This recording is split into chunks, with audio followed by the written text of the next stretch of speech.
Hello everyone. Welcome back to our channel, Canada Immigration. We hope you're doing great. Well, in this episode, we'll talk facing delays in your immigration application. Here are some steps you can take. So, to get all the information, pay attention and watch the video through to the end. Please hit like and subscribe, and don't forget to push the notification bell for upcoming episodes. So, without any further delay, let's jump into the video. When applying to work, study or immigrate to Canada, a foreign national must submit their application to Immigration, Refugees and Citizenship Canada, IRCC. IRCC has service standards that provide the usual processing times for applications. However, there can be delays to these processing standards, causing the processing time of the application to be much longer than IRCC's service standard. Canada's immigration system is experiencing a backlog problem. Backlogs have been due to the COVID-19 pandemic, staffing shortages, high demand, and aging technology. Personal application delays can be due to missing documentation, or requirements like background checks that take extra time. What are your options? There are a few options if you're experiencing delays in your application. The first thing an applicant should do is check their application status online through IRCC's website. It provides a processing times tool that is meant to accurately show the expected wait times.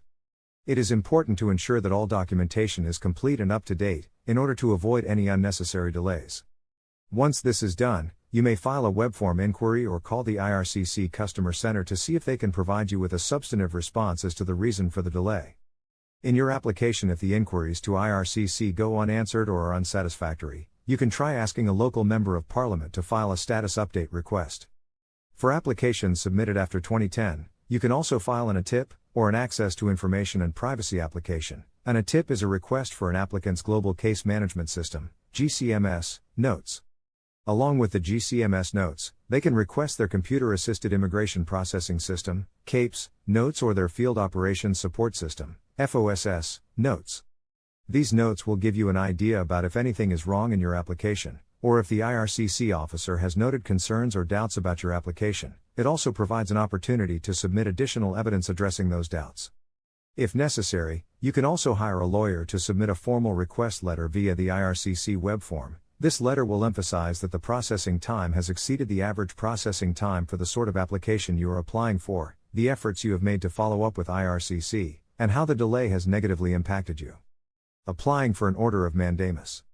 If the average processing time has passed and the other efforts and options described above are unsuccessful, then the last resort is to apply for an order of mandamus. The federal court will hear requests for these orders, which pressures IRCC to decide about the application.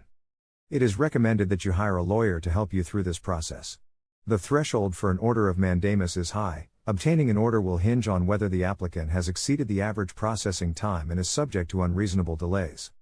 There are 8 conditions that should be satisfied to warrant an order. 1. There are 8 conditions that should be satisfied to warrant an order.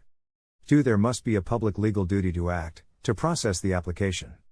The duty must be owed to the applicant. 3. There is a clear right to the performance of that duty, in particular that the applicant has satisfied all conditions giving rise to the duty and there was unreasonable delay. 4. No other adequate remedy is available to the applicant. 5. The order sought will be of some practical value or effect. 6. The court finds no equitable bar to the relief sought.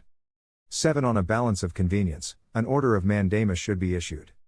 One example of a balance of convenience that is in favor of an applicant is that the applicant is unable to renew their driver's license or health card unless they have a valid work permit or study permit.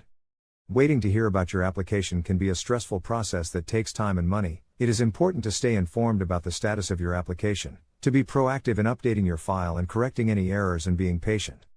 That is all for today, in this video. What are your thoughts on this? Please let us know in the comments section below. Thanks for watching the entire video. Hopefully, the information is useful to you. See you later, in the next episode. Till then, take care.